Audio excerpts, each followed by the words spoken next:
नमस्कार।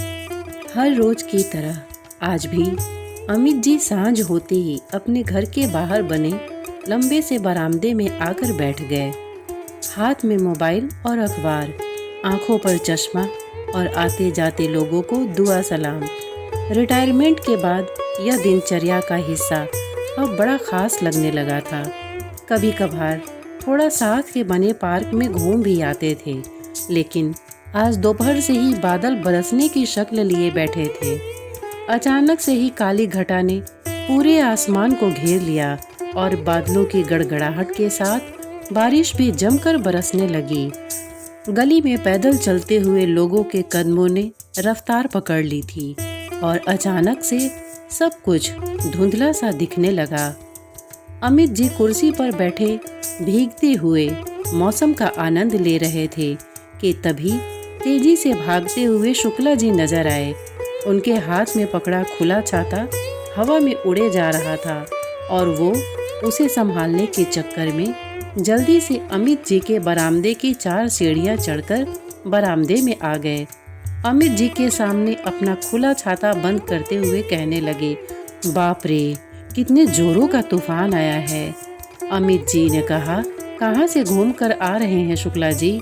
शुक्ला जी बोले, अरे कहीं नहीं जनाब, बस यूं ही टहलने निकला था कि मौसम ने रूप ही बदल लिया। अमित जी ने कहा, अभी थम जाएगी यह बारिश, अभी थोड़ी देर यहीं बैठ जाइए। कहकर साथ पड़ी कुर्सी शुक्ला जी की तरफ सरका दी। शुक्ला जी भी समय की नज़ाकत देख थोड़ी देर रुकने के भाव से बैठ गए। गली के छोर में उनका मकान था। कॉलेज में बतौर संस्कृत प्रोफेसर कार्यरत थे। गली से आते जाते राम राम नमस्ते से ज़्यादा का रिश्ता नहीं था उनका अमित जी से। आज शायद पहली बार बारिश ने दोनों को इकट्ठे बिठाया था। अमित जी इस घर में अपने जन्म से ही रह रहे थे। पिता को राजनीति नेतागिरी का बहुत शौक था।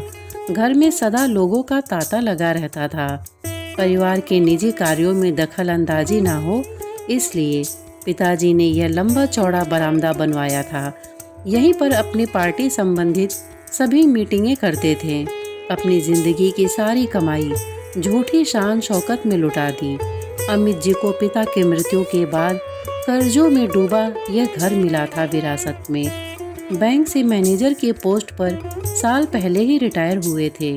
बेटी चांदनी की शादी कर दी थी और बेटा अर्जुन की 6 महीने पहले एक अच्छी कंपनी में नौकरी लगी थी। अब थोड़ा राहत महसूस करते थे। सारी जिंदगी एक मध्यम वर्गीय पिता की जिम्मेदारियां निभाते हुए कभी अपनी छोटी सी खुशी के बारे में भी नहीं सोचा।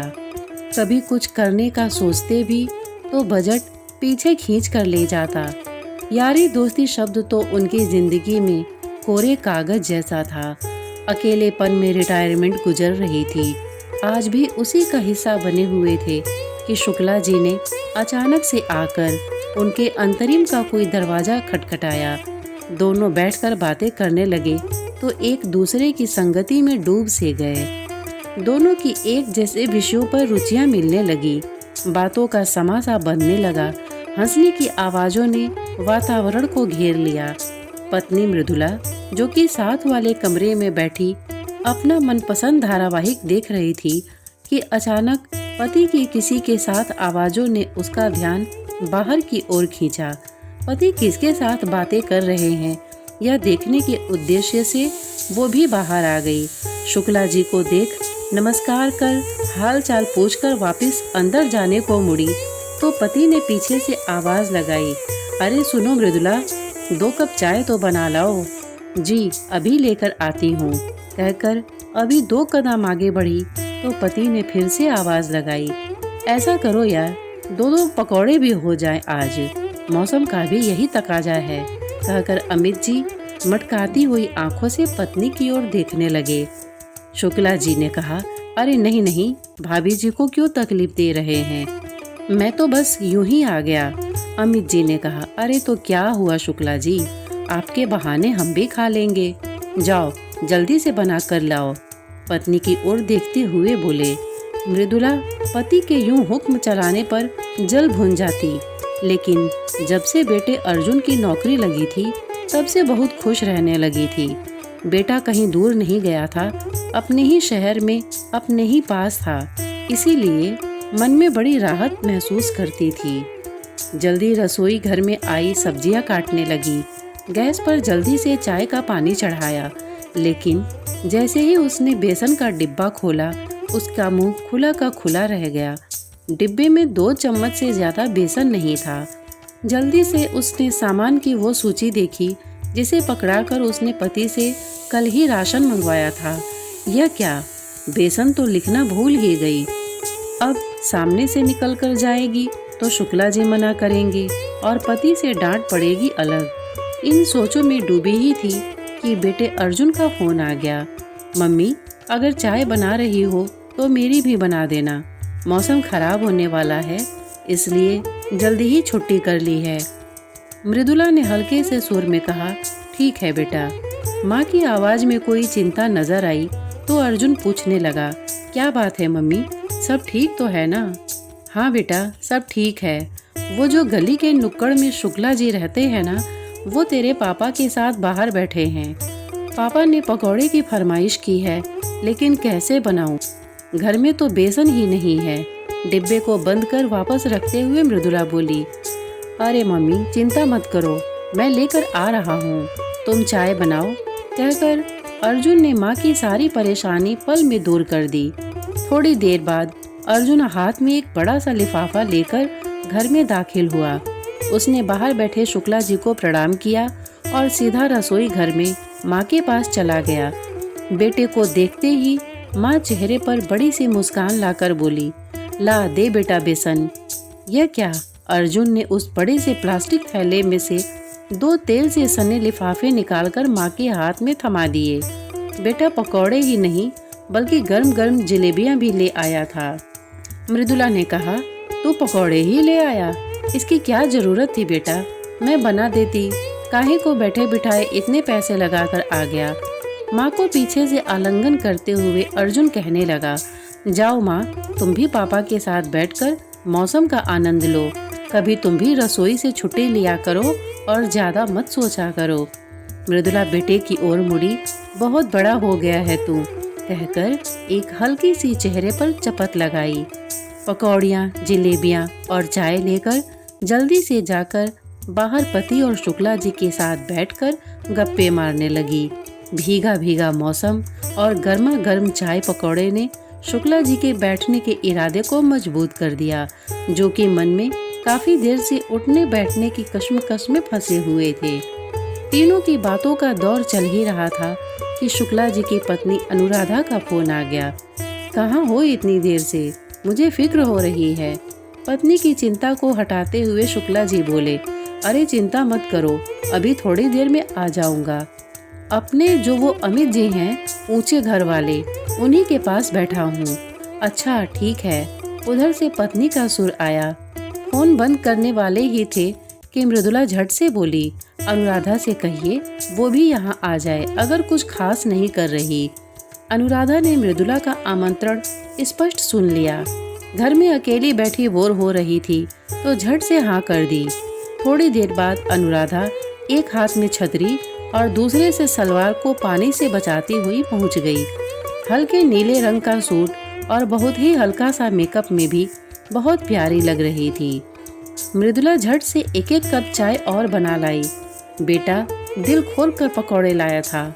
आज बारिश की तरह ये चौकड़ी भी जम गई। बातों, किस्सों का और हंसने हंसाने का एक समा सा बन गया। अमित जी को एक बासी सी नियमितता में आज एक गजब की ताजगी मिली। मृदुला तो पहली बार शायद ऐसे किसी अनुभव से गुजर रही थी।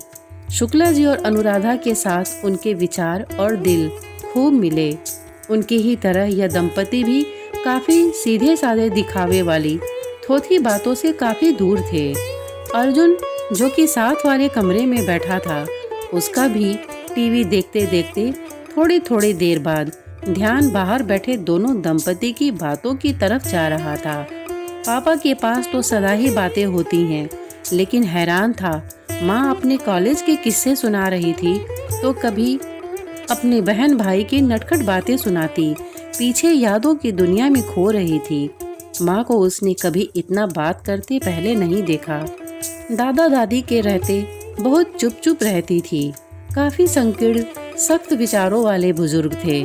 घर में यार दोस्तों की धमा चौकड़ी मौज मस्ती वाला कभी माहौल ही नहीं बनने दिया उन दोनों ने।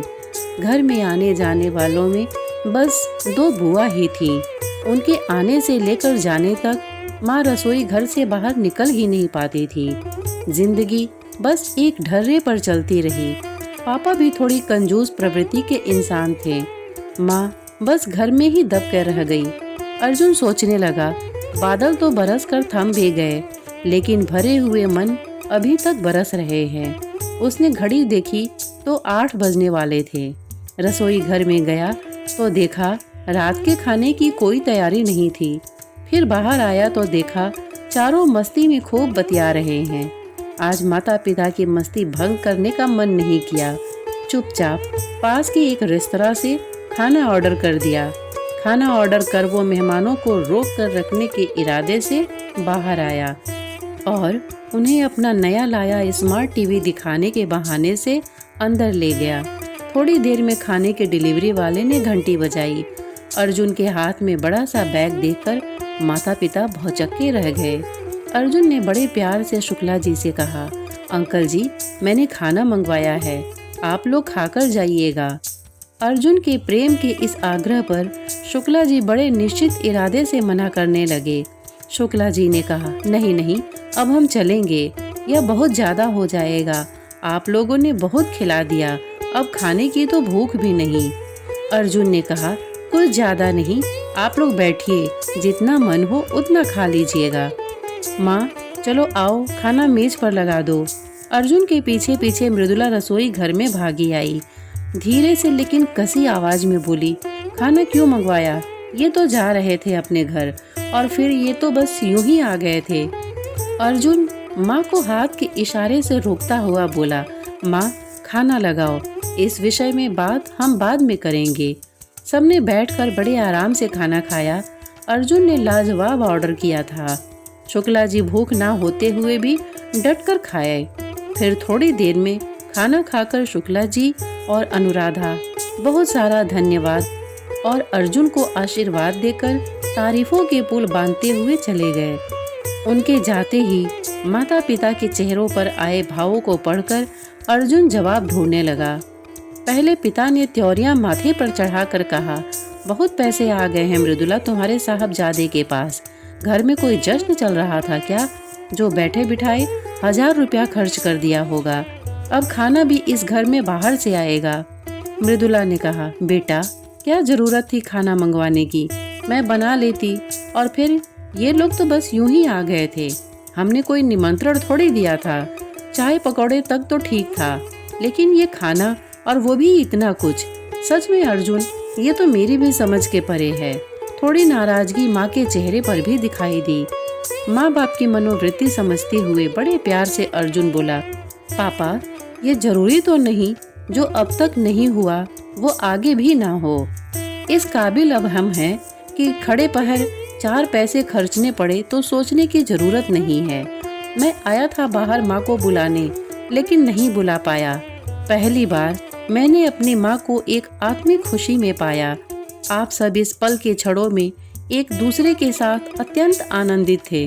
मैं रसोई में गया, वहाँ खाने की कोई तैयारी नहीं थी और फिर पापा की दवाई लेने का समय भी हो रहा था। आज पहली बार मुझे अपने माँ के लिए कुछ करने का मौका मिला, तो मैं इसे व्यर्थ कैसे जाने देता। सारा दिन हमारे लिए काम में लगी रहती है, कभी कभी माँ को भी छुट्टी देनी चाहिए। आप दोनों ने हमेशा हमारी खुशी, पढ़ाई, सुख सुविधा के बारे में सोचा। आप दोनों की अपनी भी कोई इच्छा अरमान है, ये तो आपने सपने में भी सोचना बंद कर दिया होगा। आज मैंने कुछ सोचा और मुझे इस बात की खुशी है। और फिर अनुराधा आंटी को भी घर जाकर सारा काम करना पड़ता। मम्मी पापा, मैं जानता हूँ ये लोग यूं ही अचानक इत्तेफाक से आ गए थे, लेकिन सच बताऊँ पापा, ये इत्तेफाक कभी कभी कमाल कर जाते हैं और बहुत लंबे समय तक चलते हैं। पता है लोग यार दोस्त बनाने के लिए कितने पापड़ बेलते हैं। बढ़िया खाना, एक से एक बढ़कर पकवान, महंगी महंगी क्रॉकरी, घर की सजावट, एक दो नौकरों का इंतजाम, फिर भी मन परेशान क्योंकि अपने स्वभाव से मेल खाते लोग आजकल मिलते कहाँ हैं। जिसे देखो अपनी ही डींगे मारता रहता है। हर कोई चाहता है बस मेरी सुन लो, अपनी रहने दो। ये दोनों आज भले ही एक संयोग से आपको मिले हैं, लेकिन हम उम्र यार दोस्तों की आपको भी जरूरत है। आज इस संगति ने अवश्य आपको इस कमी का तो एहसास कराया ही होगा। मैं दावे के साथ कह सकता हूँ पापा, ये इत्तेफाक, ये बस आपका यूं ही बेकार नहीं जाने वाला। जाइए, जाकर अब सो जाइए। ज़्यादा सोचना सेहत के लिए नुकसानदायक है। और हाँ, दवाई खाना मत भूलिएगा। बेटे ने आज माँ की भावनाओं को ही नहीं समझा, बल्कि माँ को प्यार के 7वें आसमान पर बिठा दिया। मृदुला तो मन ही मन फूली नहीं समा रही थी। सोचने लगी, सही तो कह रहा है अर्जुन, कहाँ इस घर के लोगों ने कभी किसी से दोस्ती करने दी। आज जो मिला वो अनोखा, अनुपम था। अमित जी भी काफी हद तक बेटे से सहमत थे, इसलिए बिना कुछ और बोले चुपचाप वहाँ से चले गए। 2 हफ्ते बीते नहीं थे कि अर्जुन की भविष्यवाणी सही निकली।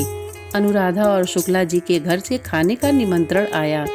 अमित जी और मृदुला अच्छे से बन ठन कर हाथ में एक छोटा सा तोहफा भी लेकर गए। वहाँ पहले से एक दंपति विराजमान थे। राजीव और सौम्या नाम से उनका शुक्ला जी ने परिचय कराया। अब 4 की बजाय 6 लोग थे। महफिल अच्छी जमी। बातों का सिलसिला खत्म होने का नाम ही नहीं ले रहा था। खाना पीना और हंसना हंसाना लग रहा था कि जीवन की एक सख्त जरूरत थी। दवाई मिले ना मिले, लेकिन खुशी ऐसी साथ रहे तो सेहत का कुछ बिगड़ने वाला नहीं। मुलाकात रंग लाई। अब तीनों अच्छे मित्र बन गए। महीने में एक के घर जरूर रौनक लगती। तीनों महिलाएं खाने से लेकर समेटा समेटी तक एक दूसरे का पूरा हाथ बंटवाती। फिर कुछ महीनों के बाद अर्जुन एक कॉन्फ्रेंस से 7 दिनों के बाद जब घर आया तो उसने देखा कि पापा अलमारी से कपड़े निकाल रहे हैं और साथ में एक नया खरीदा सूटकेस भी पड़ा है। पापा, कहाँ जाने की तैयारी है और मम्मी कहाँ हैं? अमित जी बोले, अरे बेटा तू आ गया। अरे कुछ नहीं, वो राजीव और सौम्या ने बैठे बिठाए हम सबका वैष्णो देवी जाने का प्रोग्राम बना दिया। उनके बेटे ने सारी बुकिंग भी करवा दी। हम बस मना नहीं कर पाए। इसी सिलसिले में तुम्हारी मम्मी शॉपिंग करने गई हैं। अर्जुन सुनकर थोड़ा भावुक हुआ। आंखों के कोर गीले हो गए। पहली बार माता पिता को कहीं अपने लिए कुछ करते देख रहा था। झट से बोला, मना करना भी नहीं चाहिए। ऐसे मौके कोई बार बार थोड़े आते हैं।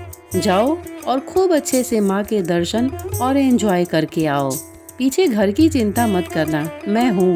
फिर धीरे से पापा के पास जाकर उन्हें छेड़ने के मकसद से बोला, पापा आपका यूं ही तो कमाल कर गया। मैं न कहता था योजनाएं सफल हो ना हो, लेकिन इत्तेफाक साथ निभा जाते हैं। अमित जी सूटकेस में कपड़े रखते हुए मुस्कुराते हुए बेटे की तरफ देखने लगे। श्रोतागण, इतने धैर्य से इस कहानी को सुनने के लिए आपने अपना बहुमूल्य समय दिया। इसके लिए आपका बहुत बहुत धन्यवाद। नमस्कार।